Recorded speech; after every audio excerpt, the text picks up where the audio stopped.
Our next speaker is going to be Tatiana, an alumna from AIESEC in Russia and Bangladesh. She's an ICF certified coach with a strategy consulting background, and she spent over a decade working in South Asia and the Middle East, focusing on economic development topics. Today, she will talk about thinking through uncertainty. I don't know about the rest of you guys, but I feel like I definitely need to hear this. So, Tatiana, nice to have you. You have the floor. They're all yours. Thank you, Chris. Hi, guys. I'm connecting from Moscow. My name is Tatiana Selskaya. I run a private coaching practice, Sheptologist.com. And as a qualified coach and ex-McKinsey, I help business people navigate the uncertainties, transitions, and new beginnings. So today I'll talk about a few ways to think through and deal with uncertainty. It seems like an extremely relevant skill this year, and probably also the next year, given where we are in pandemic and economic crisis. My interest in uncertainty as a topic started with my 11 years of career in emerging markets, basically South Asia and the Middle East. And you see, I was a very organized person before that. I had my own time management system, my plans, and they mostly worked. And then basically I went for an international MC term in AIESEC, Bangladesh. And somewhere in the middle of it, the country plunged into a political collapse. And all my plans collapsed as well, and my planning system too. Basically, how can you plan anything when the situation is completely unpredictable? And I think it was a little bit like 2020, except it was 2006, and it was in one particular country. But now we have to operate somehow in this environment, right? And preferably in a way that allows us to be productive and move forward. So after so many years of reflection, I think I have a few ideas to share that can be relevant to all of us in 2020, 2021 and beyond. So I'm gonna basically share three things. The first thing is basically that uncertainty can be of different types, and it's good to know which type is your personal uncertainty. I would invite you to actually think of a situation of your personal uncertainty. It can be any unknown which inhibits your performance, basically anything which bottlenecks you. And for this situation, we need to ask two questions. The first question is basically to what extent the situation is in your control zone. And here we have three scenarios. It can be internal, it can be in your control, it can be external, like something which happens to you and you have no influence whatsoever. Like for most of us, the second wave of coronavirus or stock market, exchange rates, it's an external factor. It can be mixed. Like, let's say, going for a job interview, you know what you can do, and there are some things you cannot do, right? The decision will be on the other side. And the second question to ask yourself, what's the time frame of my uncertainty? It can be tactical or strategic. By tactical, it's a matter of a few months, and strategic, it's a matter of a few years. Tactical is about actions, strategic is about direction, where you are going and whom you want to become. And basically, if we look at the intersection of those two questions and possible answers, we'll see six types of uncertainty which your situation can belong to. So it's either A, which is internal, you control it, and it's tactical, so it's now. Let's say house renovation. You don't know what color walls you want. You don't know what furniture you want. You have to recreate this first in your mind and then in your reality. It's an uncertainty, but you control it and it's now. B, mixed and tactical, and a typical situation is a startup, like product launch. When you know what you want to do, you don't know how the external environment will react, and then you just have some interconnection between the two. Type C, which is external and tactical, that was the classical example, was the second wave of COVID. was to happen or not to happen in the next few months, when it was, let's say, summer, and then you could prepare for it, or you could just wait for it, and you didn't know would it happen or not. But it's tactical and it's external, it's given. D, which is, let's say, change of careers, which is internal and strategic. It's in the future, but it's still in your control. E, which is mixed and strategic. It's about, let's say, career progression. You know what you do, but you don't know what decision your leadership will take, your bosses will promote you or not. So it's a mixed. And then F, which is external strategic, which is most of the corporate risk management stuff is there. Exchange rates, stock market, economic situation, long-term, this kind of stuff. So 6 types. And I would ask you basically the situation you thought about for yourself. Where are you? And let's try to have a poll. Okay, so a new poll is live.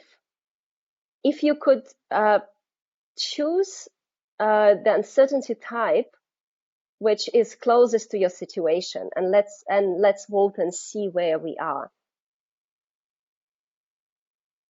Okay, interesting. So we have about more than 50% for type E, which is strategic and mixed, like career progression, where you have like you are long term, you do something, but your external environment react to it and you don't control that reaction. About slightly below 20%, we have strategic internal, which is D, which is, let's say, change of careers or going into entrepreneurship kind of stuff. And then we have C as our third place, which is tactical and external, let's say, second wave of COVID. Interesting. Okay, so why is that important to know the type? Because we often mix urgent and important. We often mix what we control and what we don't control. Sometimes we feel like we control stock market, but we feel lost about career choices, and it should be the reverse, actually. So once you're aware of your type, you can actually better allocate your efforts to deal with what you can control, and do it in a time frame that you need. Yeah, you don't procrastinate on the long term, for example. So that was the first thing, the type. The second thing which I wanted to share, basically there are at least three tools you can use for any uncertainty. They will do for any type. Well, for sometimes, for subtypes, like one is better than the other. So the thing about scenarios, we all love forecasts. We all love when someone tells us, you know what, exchange rate will be X, oil price will be Y, second wave of coronavirus will start on day D, and so on. But when situation is uncertain, those forecasts, they don't matter as much because no one knows, right? So it's not very good to rely on those forecasts when you plan your own actions. Instead, you can ask yourself, okay, so what are my ifs and what are my thens? Yeah, basically what can happen and what will I do if this happens? And that's what I mean by scenarios. What will I do? So entrepreneurs in summer should not been asking themselves, will we have a second wave? They should have been asking themselves, what will I do if the second wave starts in September, October, and so on. The second tool is about no regret moves. Basically, the things in any scenario, but there are. These are things that bring you closer to your objectives, no matter what, and they are also simple, quick, cheap, and low risk. This is important, right? So they should be. These are not things that are expensive, long, difficult, and so on. These are simple things that will work anyway. This is good when you're completely stuck on every other direction and you feel like you're bottlenecked. It's a good way to ask yourself, what good stuff can I do anyway? And there is always something. There are always some no regret moves you can do. The third one is about iterations or iterations. The concept comes from software development, iterative development, which later became Agile and Scrum and all this fashionable stuff. Then it went into startups, startup management, lean startup concept, and this kind of stuff. But basically, iterations are about running from point A to point B without concerning yourself what you will do in point C. Yeah, because you don't know. You don't know in what condition you arrive at point B. You need to check your hypothesis, your external environment will change, maybe your preferences will change. You will decide in point B what you will be doing next. But until point B, you are clear and you can run and you can be productive. So that's basically the question is where and when is my point B? How do I define it? So I can run there as quickly as I can, and I do not concern myself what's going to be after because I will decide on point B depending on how I will make this journey. So these are the three tools that work pretty much in any uncertainty. And the third thing I wanted to share is the concept of return, and it comes from a wonderful book, Great Choice by Jim, the author of Good to Great, which probably many of you have read. And this book is about basically how different companies succeed in extreme uncertainty, pretty much like what we have now and what we always have, to be honest. And yeah, so the luck is random, obviously, but success is not. And the question is not about how lucky you are, but what you do with the luck you get.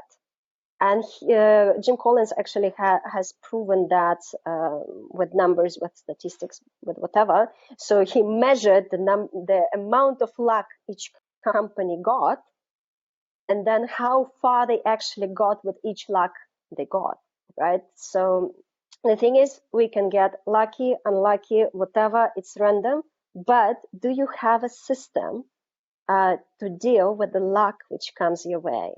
And for me, that was a very important question, which I still like sort of work on for myself. What's my system of basically dealing with the luck I get? What's my system when a client comes to me? What's my system if something good happens? How do I monetize it? How I make something bigger out of it? And I think that's a very powerful concept for us to use.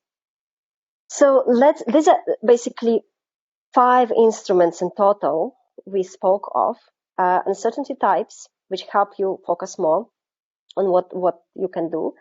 3 tools that we spoke about, which is scenarios, no regret moves, and iterations.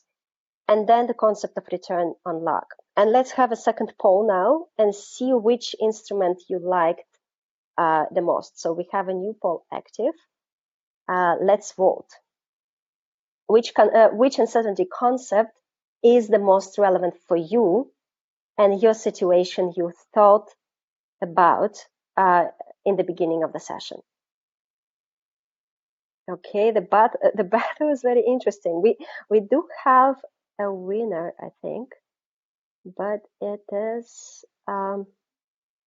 okay. So we have a winner with 37%, which is no regret moves. The second one is scenarios with 23%. And the third one is iterations with 20%. Then return on luck with 17%. And then types of uncertainty as just 3%. So yeah, we have a clear winner with no regret moves, and I think I agree. At least that's what worked for me throughout 2020. So thank you very much for your participation and your situations which you thought of. Feel free to reach out. The topic is interesting. I would love to discuss it personally. You can find me on shiftologist.com. Thank you, Tatiana. I don't know for you guys, but that was useful for me, and I particularly like the polls. I also